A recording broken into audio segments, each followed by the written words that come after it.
വിഷ്ണുശാലിനിയുടെ ഇന്നത്തെ എപ്പിസോഡിൽ ശാരദാമ്മയ്ക്ക് കൈനീട്ടം കൊടുത്ത ശേഷം രാജീവ് പറയുന്നുണ്ട്, ഇത് എൻ്റെ ശമ്പളത്തിൽ നിന്നല്ല, അമ്മയുടെ മോളുടെ സമ്പാദ്യത്തിൽ നിന്ന് തന്നെയാണെന്ന്. അന്നേരം സ്നേഹത്തോടു കൂടി ശാരികയെ ചേർത്ത് പിടിച്ച് നെറ്റിയിൽ മുത്തമൊക്കെ കൊടുക്കുകയാണ് സന്തോഷത്തോടു കൂടി ശാരദാമ്മ. അന്നേരം തുടർന്ന് വിഷ്ണുവിനോട് രാജീവ് പറയുകയാണ്, ഇനി എന്തുവാ നോക്കി നിൽക്കുന്നത്, നിങ്ങളുടെ ഊഴമാണെന്ന്. അന്നേരം ഇച്ചിരി സൈഡ് തന്നേന്നും പറഞ്ഞ് അവരെ മാറ്റി നിർത്തിയിട്ട് രാജീവും ശാരികയും നിന്ന സ്ഥലത്തേക്ക് നിൽക്കുകയാണ് വിഷ്ണുവും ശാലിനിയും കൂടി. എന്നിട്ട് പോക്കറ്റിൽ നിന്ന് പൈസയും ആ കവറും കൂടി എടുത്തു വെച്ച് വിഷ്ണു കൊടുക്കുകയാണ്. എന്നിട്ട് പറയുകയാണ്, ഇത് എൻ്റെ ഭാവി കളക്ടർ അമ്മയുടെ വകയെന്ന്. അന്നേരം ഒന്ന് പോ വിഷ്ണുട്ടാന്നും പറഞ്ഞ് വിഷ്ണുവിനെ തട്ടുകയൊക്കെ ചെയ്യുകയാണ് ശാലിനി. എന്നിട്ട് ശാലിനിയെ വീണ്ടും ചേർത്ത് പിടിച്ചിട്ട് ശാരദാമ്മ പറയുന്നുണ്ട്, വിഷ്ണുവും വെറുതെ പറഞ്ഞതൊന്നുമല്ല, ഈ വർഷം മോളുടെ ജീവിതത്തിൽ നല്ല നല്ല സംഭവങ്ങളൊക്കെയാണ് നടക്കാൻ പോകുന്നതെന്ന്. ഇതെല്ലാം കണ്ടുകൊണ്ടിരുന്ന ശ്യാമ പറയുകയാണ്, ഇനി എല്ലാവരും ഒന്ന് മാറി നിന്നേ, എൻ്റെ വകയായിട്ട് കൈനീട്ട് ഞാൻ അമ്മയ്ക്ക് കൊടുക്കട്ടെ എന്ന്. അത് കേട്ട് അന്തം വിട്ട് ശാരദാമ്മ ചോദിക്കുകയാണ്, എടി കുറുമ്പത്തി, നിൻ്റെ വകയും കൈനീട്ടമുണ്ടോ എന്ന്. തുടർന്ന് ശ്യാമ കൃഷ്ണന്റെ മുമ്പിൽ കണിയായിട്ട് വച്ചിരിക്കുന്നതിൽ നിന്നും ഒരു സെറ്റ് മുണ്ടും എടുത്ത് ശാരദാമ്മയ്ക്ക് കൊടുക്കുകയാണ്. എന്നിട്ട് പറയുകയാണ്, അമ്മ എന്താ കരുതിയത്, വല്യേച്ചിയും കുഞ്ഞേച്ചിയും ഒക്കെ പോയതിനു ശേഷം ശാരദാമ്മയുടെ ബാങ്കിൽ ഒരു നിക്ഷേപവും നടക്കുന്നില്ലെന്നാണോ എന്ന്. അന്നേരം അമ്പടി എന്നും പറഞ്ഞ് ശാരദാമ്മ അങ്ങ് ചിരിക്കുകയാണ്. തുടർന്ന് ശാരദാമ്മ പറയുകയാണ്, എന്തായാലും എനിക്ക് ഏറ്റവും കൂടുതൽ സന്തോഷമായി ഈ വിഷുവിന്. തുടർന്ന് ശാലിനി പറയുകയാണ്, നമ്മുടെ ശ്യാമയ്ക്ക് ഒറ്റയ്ക്കായി പോയോ എന്നൊരു പരാതി ഉണ്ടെന്ന്. അന്നേരം വിഷ്ണു പറയുകയാണ്, അത് നമുക്ക് പരിഹരിക്കാം, അടുത്ത വിഷു ആകുമ്പോഴത്തേക്ക് ശ്രമിക്കാമെന്ന്. അതെ, ഒന്ന് ആഞ്ഞു പിടിച്ചാൽ ശ്രമിക്കാൻ പറ്റാവുന്നതേ ഉള്ളൂ എന്ന് രാജീവും പറയുകയാണ്. കോളേജിൽ നല്ല പയ്യന്മാരൊക്കെ ഉണ്ടെന്ന്. അതിൻ്റെ ബാക്കി ശ്യാമ പറയുകയാണ്, കോളേജിൽ നല്ല ലെക്ചർമാരും ഒക്കെ ഉണ്ടായിരുന്നു, എന്നിട്ടും എൻ്റെ വല്യേച്ചിക്ക് ഈ സാറിനെ മാത്രമല്ലേ കിട്ടിയുള്ളൂ എന്ന്. അത് കേട്ട് എടി കാന്താരി എന്നും പറഞ്ഞ് നിൽക്കുകയാണ് രാജീവ്. അന്നേരം ചിരിക്കുകയാണ് വിഷ്ണുവും ശാലിനിയും ശാരികയും ഒക്കെ.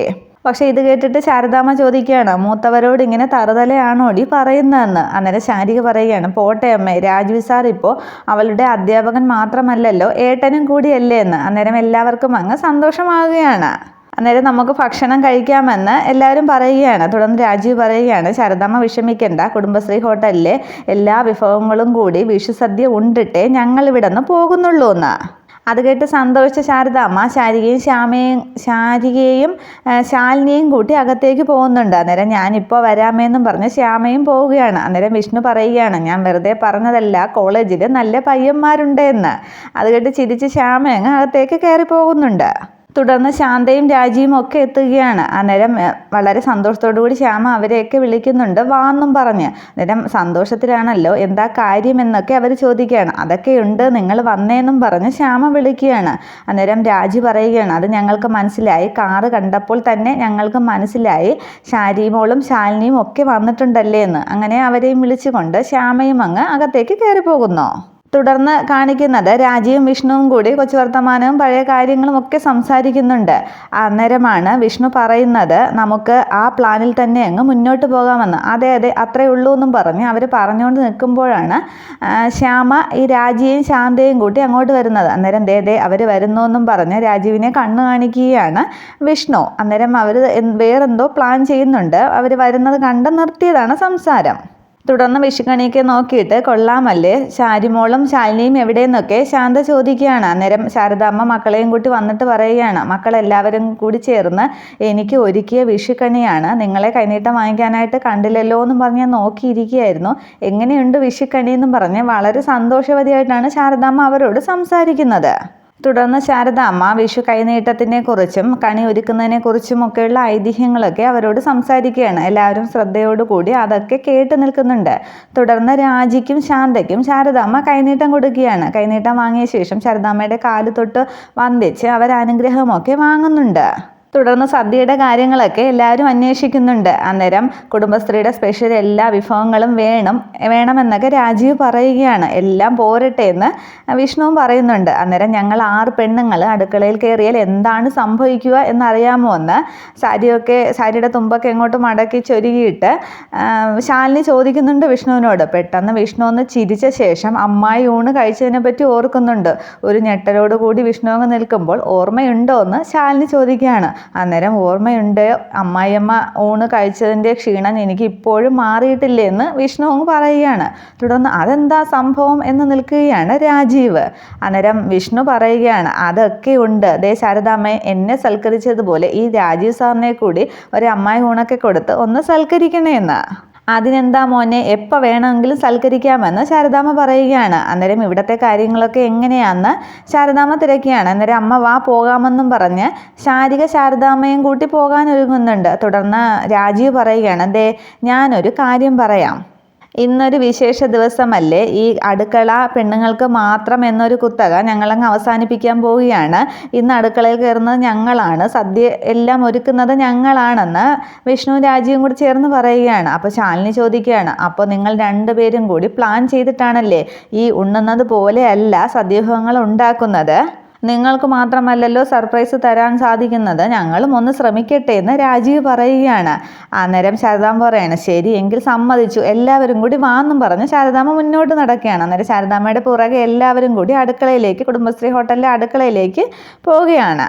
തുടർന്ന് എല്ലാവരും കൂടി അടുക്കളയിൽ കയറി ഓരോ വിഭവങ്ങളൊക്കെ ഉണ്ടാക്കിയാണ്. വിഷ്ണു ഇരുന്ന് തേങ്ങ ചിരകുന്നു, രാജീവ് മലക്കറിയൊക്കെ അരിയുന്നു, ശാരികയും ശാന്തയും എല്ലാവരും ഓരോരോ ജോലികളൊക്കെ ചെയ്യുന്നുണ്ട്. അന്നേരം വിഷ്ണു തേങ്ങ ഇരുന്ന് വായിലൊക്കെ വയ്ക്കുന്നുണ്ട്. അന്നേരം രാജീവ് പറയുകയാണ്, എൻ്റെ അളിയ ഇത് കഴിക്കാനല്ല, വിഭവങ്ങൾ ഉണ്ടാക്കാനുള്ളതാണെന്ന്. അന്നേരം ഇതിന് ഞാൻ മധുരം ഉണ്ടോയെന്ന് നോക്കുകയായിരുന്നു എന്ന് വിഷ്ണു പറയുകയാണ്. തേങ്ങയ്ക്ക എന്നും പറഞ്ഞ് രാജീവ് അങ്ങ് ചിരിക്കുകയാണ്. തുടർന്ന് ശാരദാമ്മ വന്ന് പറയുന്നുണ്ട്, പെട്ടെന്നാകട്ടെ വല്ലതും കഴിക്കേണ്ടി എന്ന്. തുടർന്ന് ശാരദാമ്മ വന്ന് തേങ്ങ ചിരകുന്ന വിഷ്ണുവിനോടൊന്ന് ചോദിക്കുന്നുണ്ട്, എന്താ മോനെ തീരാറായോ, ഒന്നും ഇല്ലല്ലോ എന്ന്. അന്നേരം കുഴപ്പമില്ല, എനിക്കത് ശീലമല്ലേ എന്ന് വിഷ്ണു പറയുന്നുണ്ട്. തുടർന്ന് വെണ്ടയ്ക്ക ഒരു വെണ്ടയ്ക്ക 2-3 കഷ്ണമൊക്കെ ആയിട്ട് കട്ട് ചെയ്യുന്ന രാജീവിനോട് വന്ന് രാജീവ് ചെയ്യുന്നത് കുറേ നേരം ശാരിക വന്ന് നോക്കി നിൽക്കുന്നുണ്ട്. എന്നിട്ട് ചോദിക്കുകയാണ്, എന്താ സാറേ ഇതെന്ന്. അന്നേരം ഇതാണ് വെണ്ടയ്ക്ക, ഇംഗ്ലീഷിൽ ലേഡീസ് ഫിംഗർ എന്ന് പറയും. എന്നിട്ട് രാസനാമമൊക്കെ രാജീവ് പറയുന്നുണ്ട്. അന്നേരം ചിരിച്ച് ശാരിക പറയുകയാണ്, വെണ്ടയ്ക്കയാണെന്ന് എനിക്ക് മനസ്സിലായി, രാസനാമമൊന്നും അറിയണ്ട, പക്ഷേ ഇത് സാമ്പാറിനാണ്, ഇങ്ങനെയൊന്നും അല്ല അരിയേണ്ടത് എന്ന് പറഞ്ഞിട്ട് അത് വാങ്ങിച്ചിട്ട് ചെറിയ കഷ്ണങ്ങളാക്കി അരിയുന്നത് രാജീവിന് കാണിച്ചു കൊടുക്കുന്നുണ്ട്. ഇങ്ങനെ ചകചകാന്ന് അരിയണം എന്ന് ശാരിക പറയുകയാണ്. ഇതൊക്കെ കണ്ട് തേങ്ങ ചിരകുന്ന വിഷ്ണു ഇരുന്നങ്ങ് ചിരിക്കുന്നുണ്ട്. അന്നേരം രാജീവ് ചോദിക്കണം, ഓ ഇതാണല്ലേ ചകചക അരിയുന്നത്, കാണിച്ചു തരണ്ടേ, നേരത്തെ പറയണ്ടേ എന്ന് പറഞ്ഞിട്ട് ശാരികയുടെ കയ്യിൽ നിന്നും കത്തി വാങ്ങി അങ്ങനെ അരിയാനായിട്ട് രാജീവ് ശ്രമിക്കുന്നു. ചകചകാന്നല്ലേ, ഞാൻ ദേ ഇപ്പം അരിയാൻ കാണിച്ചു തരാമെന്നും പറഞ്ഞ് രാജീവ് അരിയുന്നുണ്ട്. അന്നേരം വേണ്ട ഞാൻ ചെയ്തോളാമെന്നും പറഞ്ഞ് വെണ്ടക്കയും കത്തിയും ഒക്കെ വാങ്ങിച്ചുകൊണ്ട് ശാരിക വേറൊരു ടേബിളിലേക്ക് അങ്ങ് പോവുകയാണ്. അന്നേരം ഞാൻ അരിയാൻ കുഴപ്പമില്ല എന്നൊക്കെ രാജീവ് വിളിച്ച് പറയുന്നുണ്ട്. അന്നേരം അടുത്തിരിക്കുന്ന വിഷ്ണു ചോദിക്കുന്നുണ്ട്, അല്ല എന്താ പ്രശ്നമെന്ന്. അതെ ഈ കുനുകുനാന്ന് അരിയാൻ പറഞ്ഞതാണ്, നമുക്കിതൊക്കെ അറിയാമല്ലോ എന്ന്.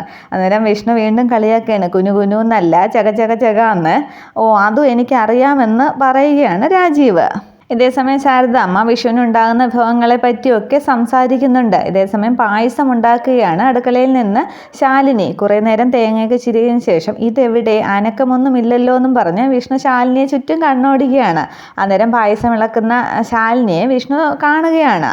തുടർന്ന് ശാലിനിയുടെ അടുത്തേക്ക് പോകാൻ വേണ്ടി ബാക്കി എല്ലാവരോടും അവിടെ എന്തായി, അവിടെ എല്ലാം ഓക്കെ അല്ലേ എന്നൊക്കെ ശ്രദ്ധിച്ചിട്ട് ഞാൻ അങ്ങോട്ട് പോയിട്ട് വരാമെന്ന് പറഞ്ഞിട്ട് ആർക്കും മനസ്സിലാകാത്ത രീതിയിൽ ശാലിനിയുടെ അടുത്തേക്ക് വിഷ്ണു പോവുകയാണ്. അന്നേരം ഇയാൾ എന്താ പപ്പടം പൊടിക്കുകയാണോ എന്ന് ചെന്ന് ചോദിക്കുകയാണ് ശാലിനിയുടെ അടുത്തേക്ക് ചെന്ന് വിഷ്ണു. അന്നേരം പപ്പടം കുത്തിയെടുത്ത് കാണിച്ചിട്ട് കോൺസെൻട്രേഷൻ കൂട്ടാനുള്ള വല്ല മരുന്നും വേണമെന്നൊക്കെ ശാലിനി ചോദിക്കുന്നുണ്ട്. അയ്യോ ഒന്നും വേണ്ടായേ എന്ന് വിഷ്ണു പറയുകയാണ്. എങ്കിൽ അങ്ങോട്ട് പോയേ എന്ന് ശാലിനി പറയുന്നുണ്ട്. ഓ ഞാൻ പോവുകയാണ് എന്ന് പറഞ്ഞിട്ട് ശാലിനിയുടെ അടുത്ത് നിന്നും അവിടെ കഷ്ണം കൂട്ടാനൊക്കെ എന്തായി എന്ന് ഉറക്കെ വിളിച്ച് കൊണ്ട് വിഷ്ണു അങ്ങ് പോകുന്നുണ്ട്.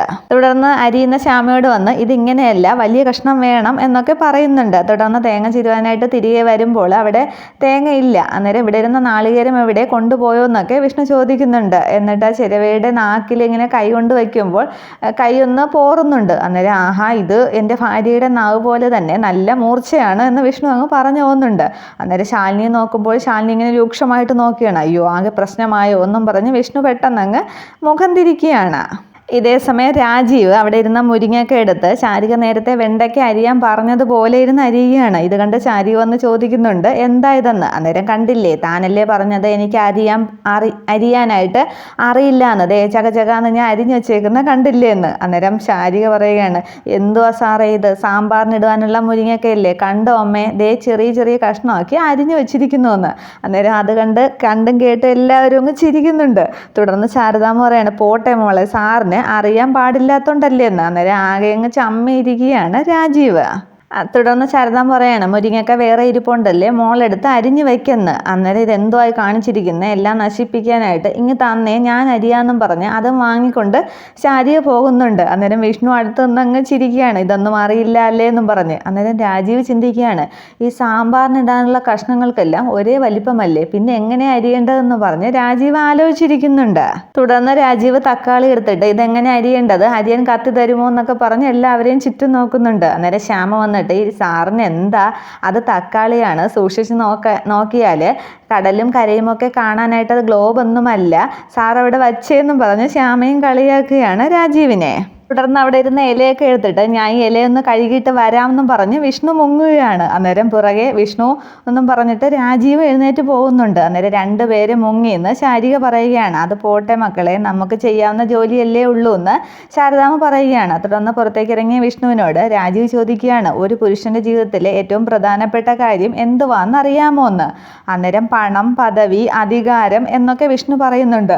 അതൊന്നുമല്ല, സാമ്പാർ ഉണ്ടാക്കാൻ പഠിക്കലാണ് എന്ന് പറഞ്ഞെങ്കിൽ നിസ്സഹായനായി നിൽക്കുകയാണ് രാജീവ്.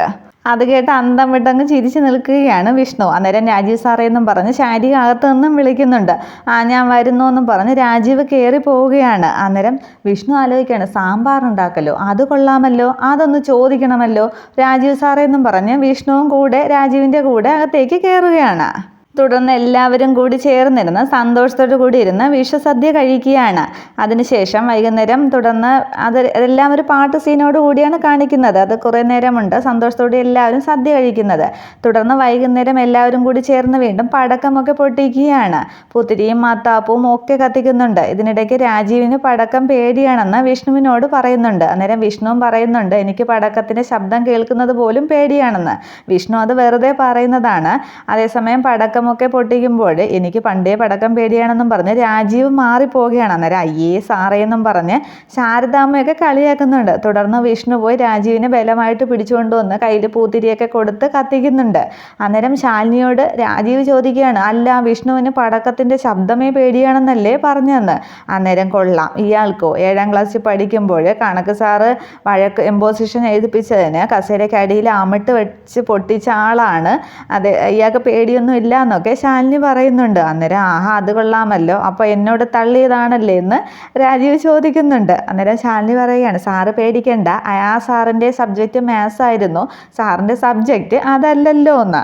തുടർന്ന് എല്ലാ ആഘോഷങ്ങളും അവസാനിച്ച ശേഷം ഇനി രാത്രി യാത്രയില്ല, അപ്പോൾ എല്ലാവരോടും യാത്ര പറയുകയാണ്. ഹാപ്പി വിഷു എന്നും പറഞ്ഞ് വിഷ്ണു യാത്ര പറഞ്ഞ് വണ്ടിയിലേക്ക് കയറുകയാണ്. തുടർന്ന് ശാരദാമ്മ ശാലിനിയെ കെട്ടിപ്പിടിക്കുകയും ചെയ്യുന്നുണ്ട്. എന്നിട്ട് വീണ്ടും അവർ യാത്ര പറഞ്ഞ് ജീപ്പിൽ കയറി അങ്ങ് പോകുന്നു. എന്നാൽ പിന്നെ ഞങ്ങളും ഇറങ്ങിക്കോട്ടെ അമ്മയെന്നും പറഞ്ഞിട്ട് രാജീവും ശാരികയും ഇറങ്ങുകയാണ്. അന്നേരം വളരെ സന്തോഷത്തോടു കൂടിയാണ് അന്ന് ശാരദാമ്മയ്ക്ക് ഏറെ പ്രധാനപ്പെട്ട വിഷുവായിരുന്നു ശാരദാമ്മയ്ക്ക് ഈ വിഷു. മക്കളും മരുമക്കളും എല്ലാവരും ഒക്കെ ചേർന്ന് വളരെ സന്തോഷകരമായ മുഹൂർത്തങ്ങളാണ് ഇന്നത്തെ ദിവസം ശാരദാമ്മയ്ക്ക് നടന്നത്. പക്ഷേ അവർ രണ്ടുപേരും അങ്ങ് പോയി കഴിയുമ്പോൾ ശാരദാമ്മയ്ക്ക് ആകെ ഒരു വിഷമമൊക്കെ തോന്നുന്നുണ്ട്. ഇത്രയുമാണ് നാളത്തെ പുതിയ എപ്പിസോഡ്. Okay, thank you.